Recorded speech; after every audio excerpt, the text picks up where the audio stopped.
The universe inside Pippa. Pippa sighed and looked out the window. The rain was drumming and the playground was a soggy swamp. "I wish I could go on a grand adventure," she whispered, "to find something really, truly amazing." Her neighbor, Oskar, who was also a retired science teacher, heard her. He smiled, holding up a small, shiny silver box. "The most amazing adventure, Pippa," he chuckled, "is one you haven't even started yet." "This," Oskar announced, "is the Micro Explorer Kit. It lets your mind explore the magnificent world inside you, your own body." Pippa leaned closer, eyes wide. "My body? Is it really that exciting?" Oskar tapped the box.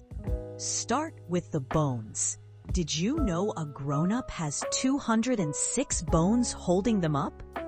When you were born, you actually had more, about 300. They fuse together as you grow, making super strong armor." Pippa's imagination zoomed. She saw herself standing in a great white forest. These weren't trees.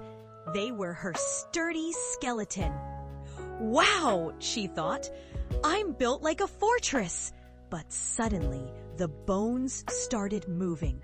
"That's the muscles," a whisper echoed. "You have over 600 of them. They pull, they push, they never stop working." Pippa saw ropes of pink and red stretching everywhere.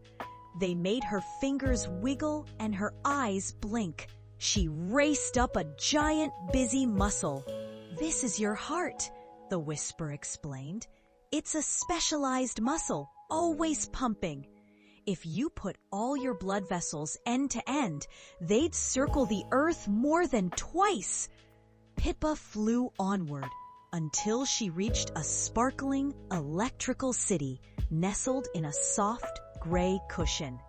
This was the brain, the command center.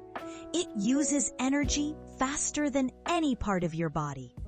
Pippa opened her eyes, feeling bigger and stronger than before. "Mr. Oskar, that was amazing! My body isn't just me. It's a universe," he smiled. "That's right, Pippa. The greatest adventure is the one happening right now inside you."